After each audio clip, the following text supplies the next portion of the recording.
Assalamualaikum warahmatullahi wabarakatuh. Alhamdulillah wassalatu wassalamu ala sayyidina Rasulillah Sayyidina Muhammad bin Abdullah wa ala alihi wa sahbihi wa mawalah. La haula wa la quwata illa billah.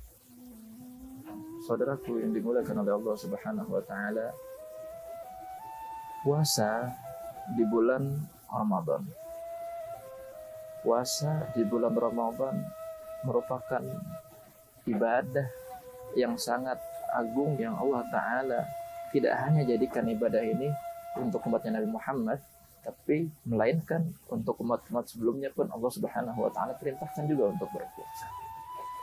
Dan ketahuilah, setiap ibadah yang kita kerjakan ada dua kategori. Apa kategori tersebut? Makbul dan ghairu makbul. Makbul diterima, ghairu makbul tidak diterima. Kalau makbul, ibadahnya sudah pasti sah. Tapi ghairu makbul, ibadahnya belum tentu tidak sah. Terkadang dia sah, tapi tidak diterima oleh Allah Subhanahu wa taala ibadahnya. Termasuk di dalam puasa ini. Puasa pun juga sama.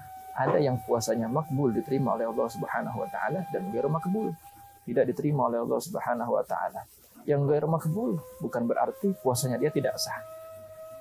Dan yang makbul sudah pasti puasanya dia sah.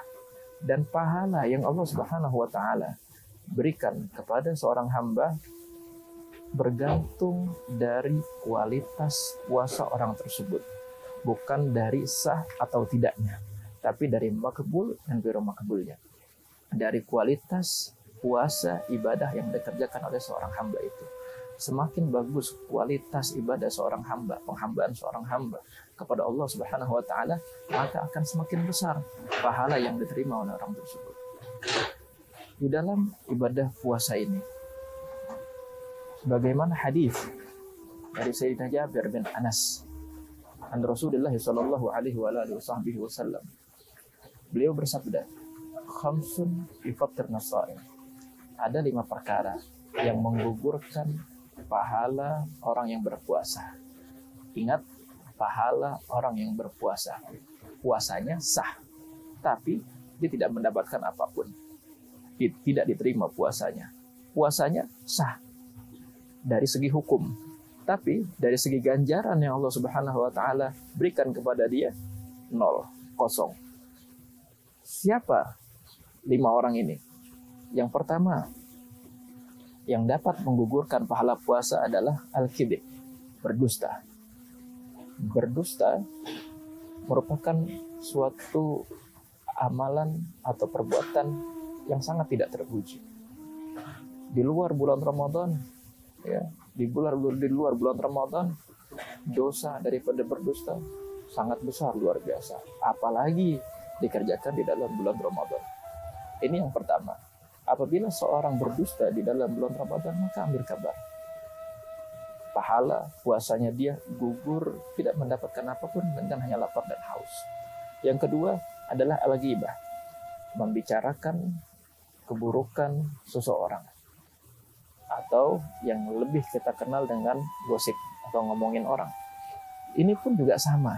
Ketika kita bergibah, menggosip di bulan Ramadan, maka ini perbuatan yang akan menggugurkan pahala kita. Ini perbuatan yang akan menggugurkan ganjaran dari Allah Subhanahu wa taala untuk kita. Dan ketahuilah, yang disebut ghibah, pelaku ghibah itu bukan hanya yang berbicara, tapi yang mendengar pun juga sama. Dia disebut pelaku ghibah. Karena kalau tidak ada yang mendengar, tidak mungkin orang yang berbicara itu melakukan penggibahan, penggosipan. Maka dari itu, kita jauhi orang-orang tersebut. Bahkan di acara televisi pun, terkadang acara-acara seperti gosip membicarakan orang lain. Dan kita tidak boleh dengar. Karena kalau kita mendengar itu, kita termasuk daripada orang-orang yang bergibah dan gugur pahala puasa kita. Itu yang kedua. Kemudian yang ketiga adalah an-namimah, mengadu domba atau memprovokasi orang. Mengadu domba dalam Islam ancamannya besar dari Nabi Muhammad SAW. Nabi katakan, la yadkhulul jannah al-qattat, tidak akan masuk surga orang yang senang mengadu domba. ini umum.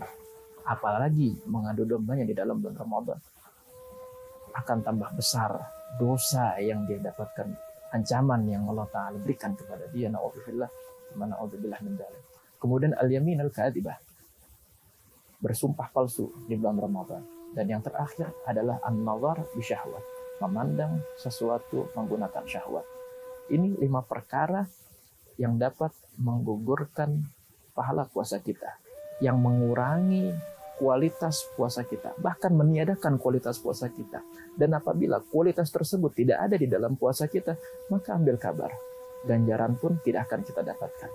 Maka dari itu, kita jaga puasa kita, ibadah kita, diri kita dari 5 perkara ini. Jangan sampai anugerah Allah Ta'ala terhalang dengan 5 perkara ini. Semoga Allah Ta'ala jadikan kita orang-orang yang senantiasa bertafakkur, berzikir, mengingat Allah Subhanahu wa Ta'ala, sehingga kita bisa hindari 5 perkara ini. Wassallallahu ala sayyidina Muhammad nabiyil ummi wa ala alihi wasallam. Walhamdulillahirabbil alamin. Assalamualaikum warahmatullahi wabarakatuh.